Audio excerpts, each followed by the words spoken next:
Sacsayhuaman is an engineering marvel, and one that defies an accepted explanation for not only its intended purpose, but also the methods of construction that were employed and the definitive time period when these multi-ton megalithic stones with their marshmallow-like appearance were actually constructed and placed. The level of expertise on display, juxtaposed with the extremely simple Bronze Age toolkit of the Inca, to which mainstream archaeologists attribute the construction of Sacsayhuaman, causes any critically thinking person to stop for a moment and consider the likelihood of a copper and bronze-wielding culture with nothing more than simple chisels and hammerstones, possessing the ability to quarry, carve, cut, lift, transport, and then precision place multi-ton stones, especially when you realize that Sacsayhuaman's blocks are not only composed of limestone, a relatively soft and more workable stone, but also diorite and andesite, two extremely hard stones that would heavily resist damage from copper and bronze tools, which are far softer than the stone itself. And yet we find andesite and diorite stones being cut into as if it was nothing to them, polished surfaces that completely defy the capability of the Bronze Age toolkit. For example, this absolutely baffling area, adjacent to the main plaza of Cyclopean stone walls, towers a strange geological formation known as the Rodadero. This dioritic outcrop is the result of an ancient magma bubble bursting through the surface of the earth and cooling into the formation you now see. Diorite is an incredibly hard igneous rock. It is not possible to do precision carving and cutting on dioritic rock with a copper or bronze chisel, and yet these are precisely the tools we are being told we used to achieve works such as this. And this is diorite? Yeah. Yeah, okay. Yeah, this is where it gets weird. Oh, wow.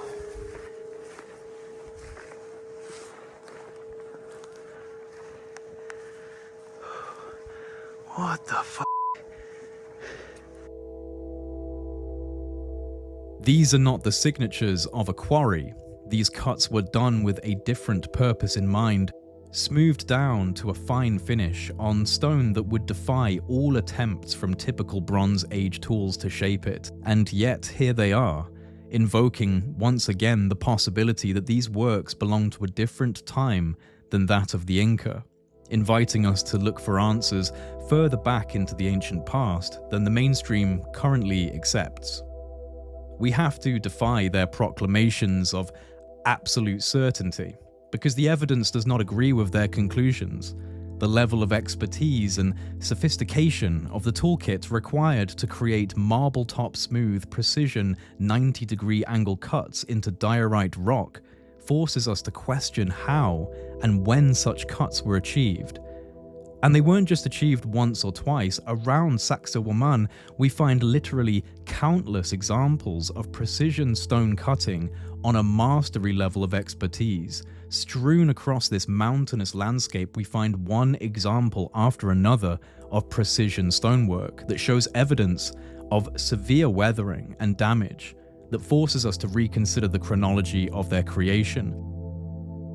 Rather than 500 years ago, we see a level of damage and degradation that invites a far more ancient origin, one that witnessed geological trauma, natural forces of unimaginable strength, slinging stones the size of buildings across the land as if attacked by a race of giants.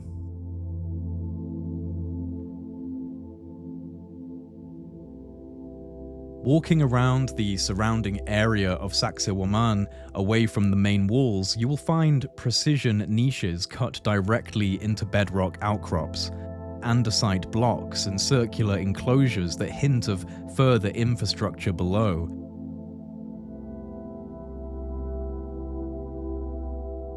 We see scoop marks into stone as if they were once softened, just as we find in many other areas across the world, including Egypt, the global signatures The hallmarks of an ancient, worldwide presence are once again on display in the stonework of Peru.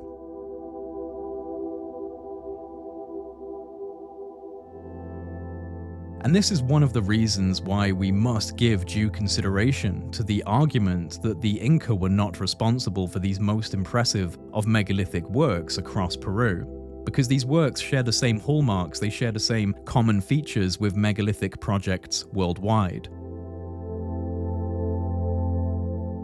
Whether it be the stone nubs that we find protruding from blocks and bedrocks, this is a feature that we find across the megalithic world on a global scale. From Egypt to India, Peru to Pakistan, the stone nubs are present. And then we have the scoop marks, the indentations in stone that show no signs of chisel marking and instead seem to suggest the rock was quite literally scooped, leaving a smooth channel and indentation in otherwise incredibly hard stone such as andesite, diorite, and rose quartz granite. Once again, we find this signature in ancient Peru, we find it in Egypt, and across the ancient megalithic prehistoric world. Another data point that begins to reinforce the likelihood that these megalithic works in Peru, where these design features and signatures are present, are in fact older than the Bronze Age Inca, and are indicative of a global pattern in megalithic stone building that invokes the need for a lost civilization.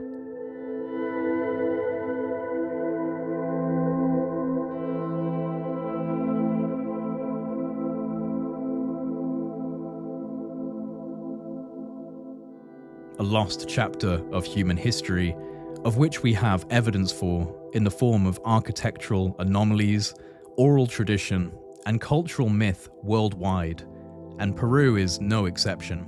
In fact, I would argue that Peru is one of the most important areas in the world for examining the evidence of lost periods of human civilization.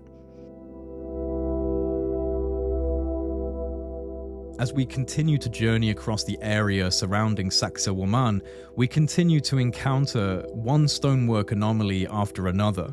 For example, these boulders that we came across along the path. They have these incredible carvings in a style that we see across Peru, with these rectangular recesses, sharply defined internal planes, and a slightly beveled outer edge. It's a style we find in virtually all of the ancient sacred sites I visited in Cusco. It's also a style that is echoed across the megalithic stone building world, further challenging the claim that these works belong to the Bronze Age Inca, and strengthening the possibility of a far older, globally connected civilization. The cavities in these stones have uniformed depth, corners are cleanly executed, suggesting controlled stone removal, not random chisel work. The inner surfaces appear flat and even, the outer rim has precision-cut right angles, but the blocks themselves show signs of severe weathering and fracturing, implying an origin in deep antiquity. And there is one area in particular that we are now on our way towards. Maneuvering through the dry brush, we follow the narrow footpaths that lead us over to one of the strangest outcrops in the region, the Chincana Grande, the Grand Labyrinth. Named as such due to the legends that this bizarre monument of stone is in fact guarding an entrance into the fabled labyrinth beneath Sacsayhuamán. This bedrock protrusion is absolutely covered in bizarre and incredibly precise cuts. As we scan across the stone anomaly, we see the evidence of precision stairs and niches and trapezoid windows, platforms, and yet counterintuitive to any typical form of quarrying, we see an alarming lack of tool marks. Instead, we simply have extremely precise voids where stone has been taken with incredible accuracy and purpose. This is by no means a typical quarry, and by no means were typical Bronze Age tools deployed in the crafting and removing of stone on the Chincana Grande. If you wanted a seriously weird example of precise stone cutting in a completely counterintuitive and strange place, here it is.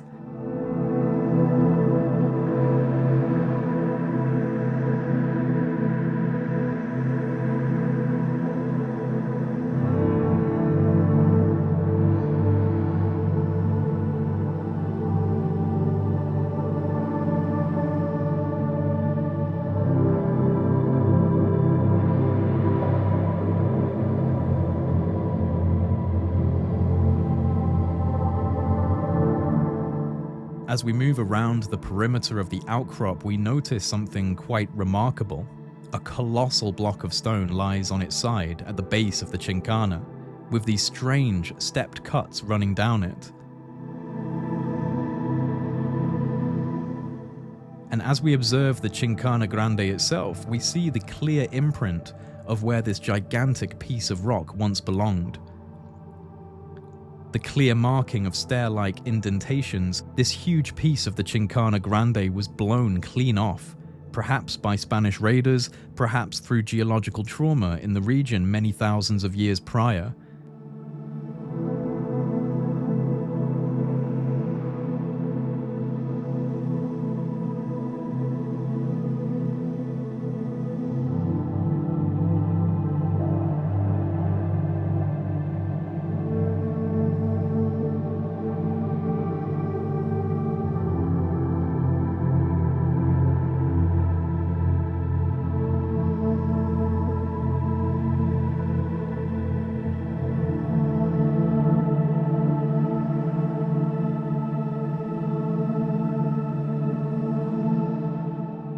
The answers are uncertain, but what is certain is that the Chincana Grande, regardless of whether it guards the entrance into a labyrinth, is in of itself an outright anomaly.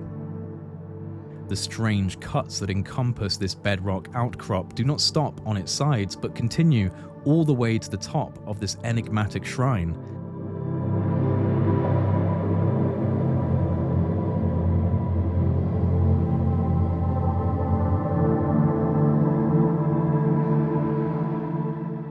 Timeless tribute to a now forgotten group of stone masters.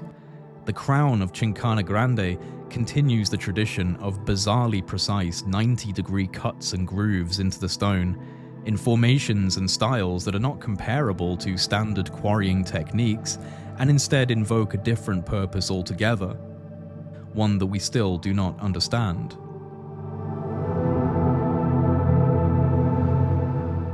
The fact that this outcrop also boasts a fabled entrance into the same labyrinth that the Chincana project is beginning to uncover at the main site of Sacsayhuaman makes the Chincana Grande all the more mysterious in its presence and its implications. Why the cuts and niches, and how did a Bronze Age culture achieve this level of precision?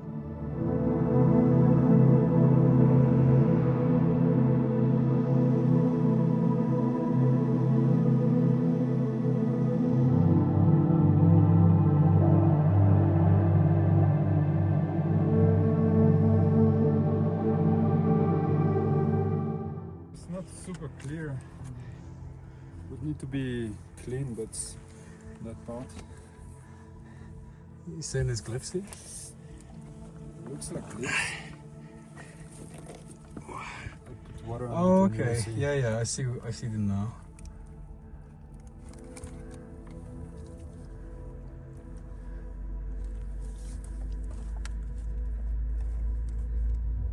In the crystal. Could just be a shape. Yeah, there's a lot of right angles and parallel lines. Yeah, I see them now coming out a bit more clearly. It does almost look a little bit like etched in writing, actually. Yeah. Weird. It almost looks like it says J.E. J. Yeah, the first bit here. Oh, you carved your name? J.E. G. Yeah, that's weird because it's actually a crystal vein. Yeah. Right? Yeah. So that could So that would mean it was carved a long time ago, and Right. the calcite And then it crystals grew into the shape of it. Yeah, that's weird. And then this little notch, little niches. This is such a strange chunk of rock. Look at this, guys. I mean, everywhere you look, you've just got right angle cuts, steps, right angles, curves. Yeah, weird curves. Look at this bit here. Curving rock. Jagged right angles in this little chamber here.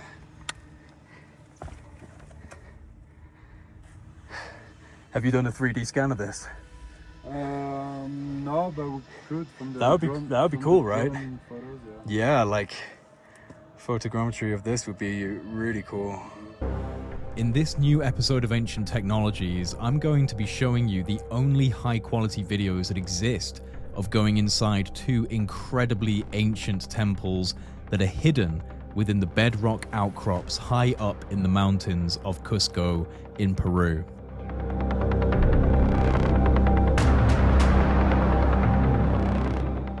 I also take you through several of the most anomalous sites in ancient Cusco, precision cutting techniques into solid bedrock that contradict the Bronze Age toolkit that we assign to their creation.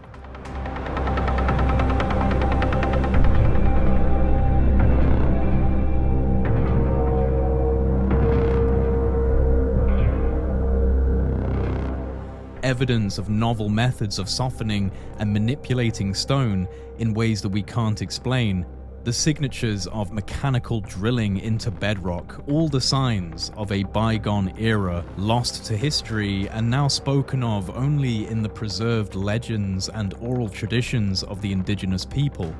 Long before the Bronze Age Inca settled these lands and repurposed the megalithic structures for their own civilizations, these buildings and sacred spaces were here. This is ancient Peru like you have never seen it before. Stunning 4K quality cinematography of the unexplainable architecture and high technology evidence that we see across the Peruvian landscape.